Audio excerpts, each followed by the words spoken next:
Yeah, so welcome to the Express Online. You know the tagline is nice, eh? We have a nice tagline. What's the tagline? Boom! Boom! You always shock me, right? Imagine such a nice title, The Express Online, and then you go, Boom! now go for it. So let's do sports with Eugene, one of the best sports pundit we have in South Africa. Eugene, greetings to you, bruh. Greetings to USP. Are you good? Thank you. No, grand. Any highlights before we can actually get into the sports? What has been happening in the sports? Any highlights for you during the course of the week? Yeah, for me, yesterday was my highlight for me.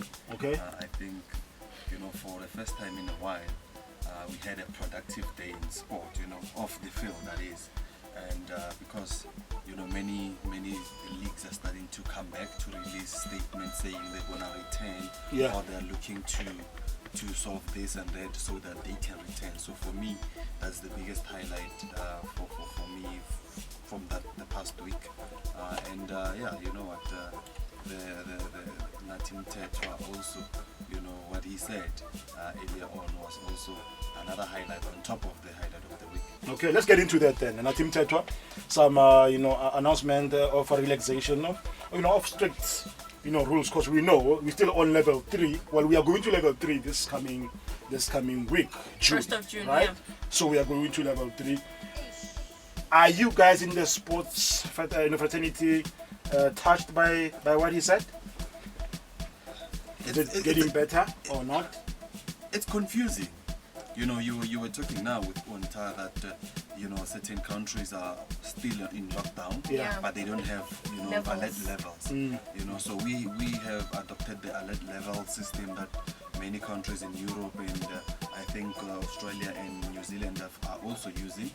And because we have so many provinces, it's going to get complicated to see a full return of sport. Yeah. So although it's going to be gradual, I think that gradual phasing of it is still going to be gradual by itself.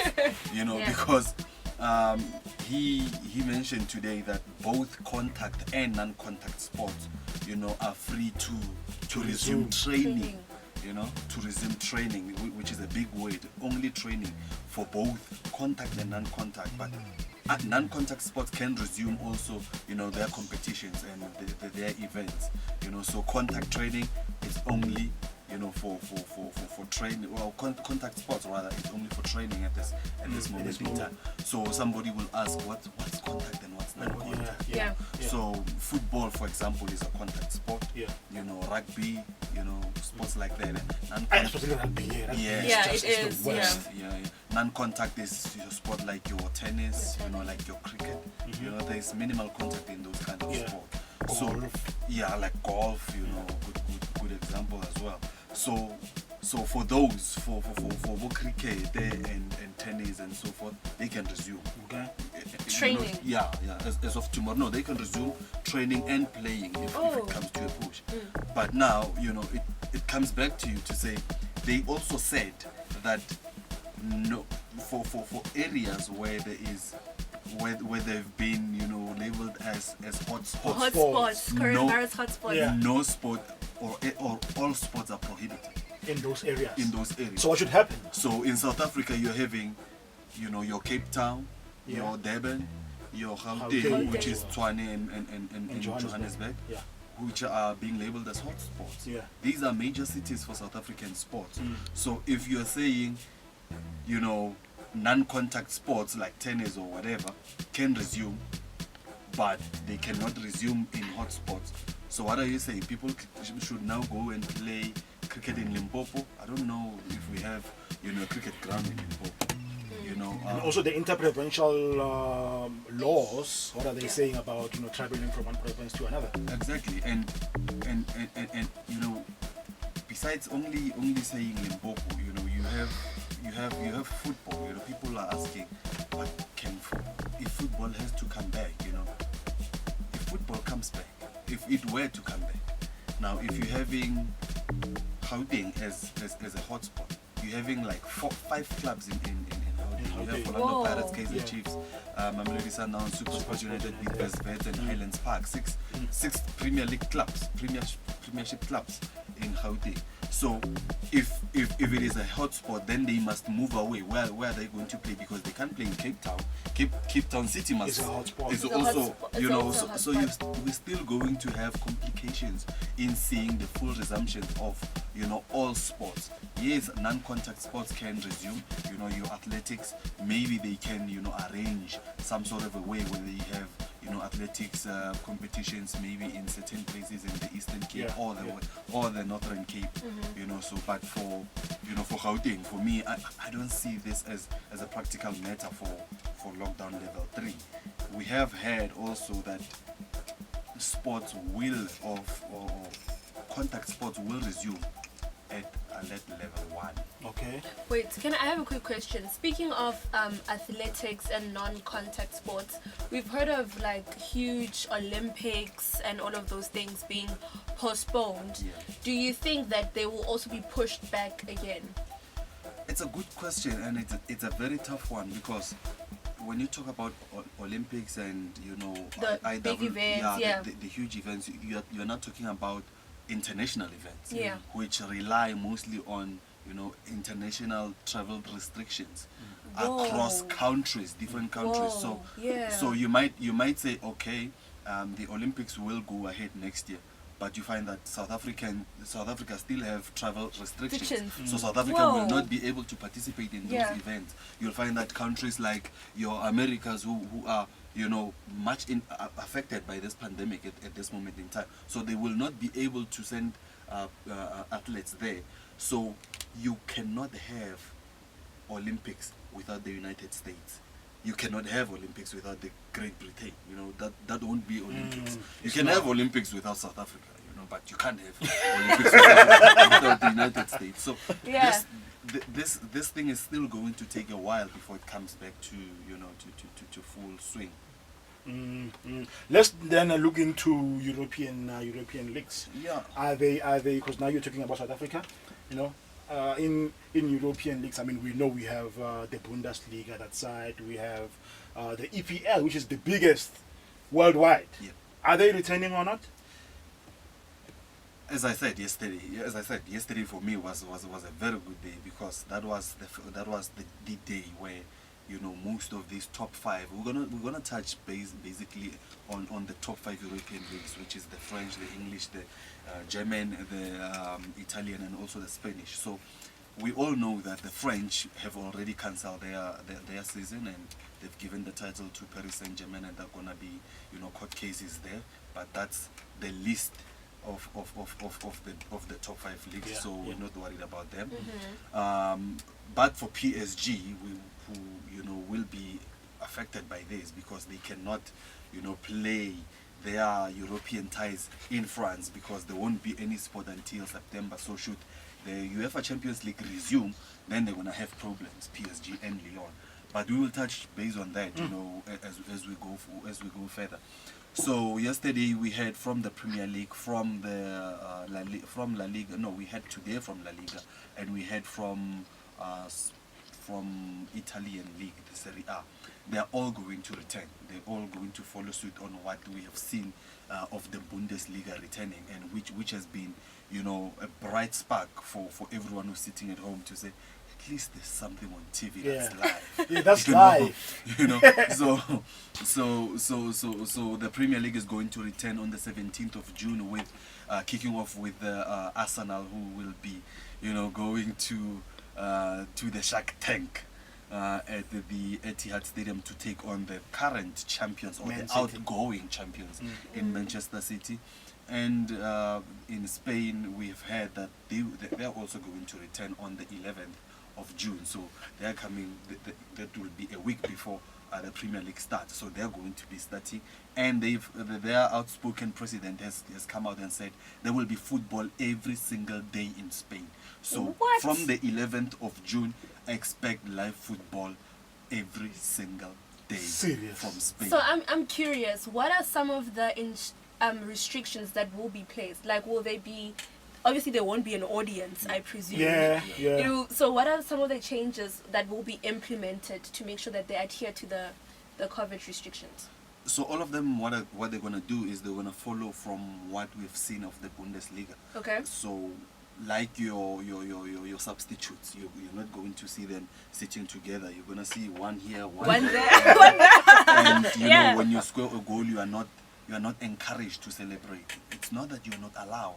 You know, you are not encouraged You to just celebrate. hold it in. Just go, you know, celebrate apart. You know, Yeah. Yeah. and you know, no spitting is allowed. I don't know how they're going to manage that. Bruh. You know, yeah. So those are the minority, but the biggest ones is if somebody were to test positive, because that is the reason why many leagues have not started yet, because they were trying to find out, you know, how to resolve if a player tests positive. So now this is what's going to happen. This is what's going to happen in Germany, by my understanding, and in also in England and in Serie A. I'm not sure about in Spain. So what they're gonna do, if say for example Mohamed Salah for Liverpool were to test positive, if he were to test positive, they're going to quarantine him alone Okay. for a week. In England, I think they're going to quarantine him for only 7 days. I think in Italy they're going to quarantine him for 14 days.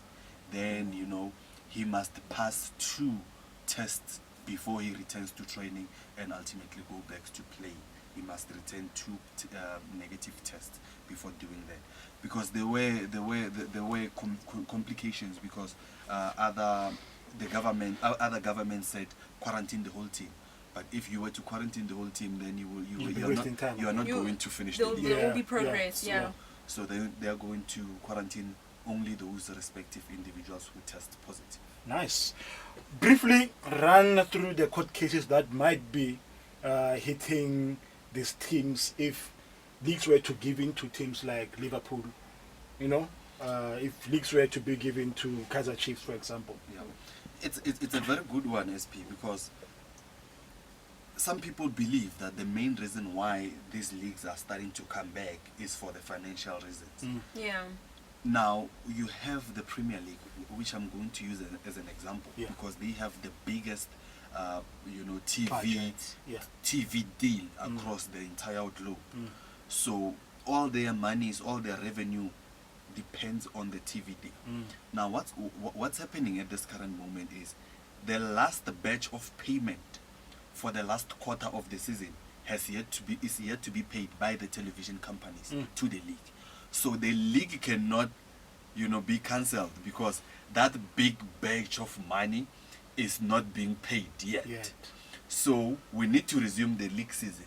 Now, if you cancel the league season and say, for example, number 1, we give Liverpool the title and we relegate those bottom 3 teams, you're going to face court cases from number 1, those teams that are being relegated, because they're going to say, yeah, you're relegating me, but I still had a chance to catch up. whoever who is Yeah, number it 17, wasn't even a fair which trial. is, Yeah. which is practical.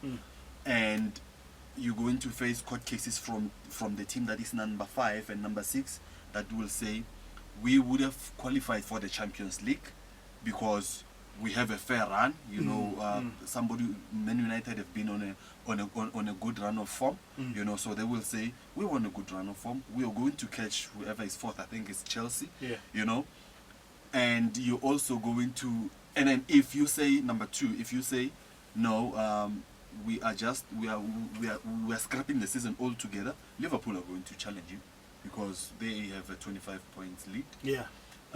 You going So it's also- a mess. Like, It's a there's mess. a whole lot of cases that are lining up here. yeah, and you're also going to get, you know, court cases from the teams that are in the lower leagues who were supposed to be promoted to the bigger leagues, because they're going to say, hey, we had a chance to qualify, we must qualify, you know. So and remember they are playing for this, the teams that are in the championship, they are playing to go into the big league where the financial reward is I don't know, 10 or 20 times better than where they are. It is worth pointing, SP, that if you win the Champions League, right? This is the Champions League now. Yeah. If you win the Champions League, you get less money than the team that will get relegated in the Premier League. Serious. So so you can imagine how many court cases are going to come your way if you don't finish the league. So there's no choice. They have no choice. They have no choice, yeah. It's a tough one. Particularly for the Premier League. Hence aside for the French league, you know, nobody cares. Even the French league. Anything that I've left behind before we can wrap it up? No, not really. The thing is, you know, people will ask about, you know, what about sports like golf, which have also, you know, released that they are going to come back. We saw the PGA Tour and also the European Tour releasing their amended calendars for this season. The thing with them is you can release your amended calendars. Yeah. But we go back to that point of travel restrictions. So if you're gonna have a tournament in the Nedbank Golf Challenge in Sun City, then if the international And Sun City is closed, probably. if international travel is still, you know, suspended, then you're gonna have SP and Onta competing there. You know, you're not gonna have Rory McIlroy there. You're not gonna have Tiger Woods there. You're not gonna have anybody. Yeah. You know, yeah. so all these events will rely on the government. So people must get this into mind. Any sporting code or any sporting league or whatever that wants to resume, they can release any statements they want. But if the governments don't give the go-ahead to travel restrictions or they don't relax travel restrictions, then it's pointless. It's pointless. And I don't see myself playing golf, by the way. We've been to a golf course. I'm not seeing myself playing golf anytime soon. Unta, you maybe, you know, as a billionaire that you want to be in the future. Just relax deals myself. Deals are seen at the golf course. I've been there before. I was tired. So yeah, that is Eugene. I catch him on Twitter at Eugene_Mangayi. Thank you so much, my brother, for your sporting update. We'll catch you again next time. Yep. So that is Vince. That is the Express Online with Vince SP and also the Queen on Tatile China. Yes, be sure to subscribe to our channel, The Youth Express. Hit the post notification bell to get updated when we upload, and make sure you leave us your thoughts and views on the comment section and like this video. Thank you.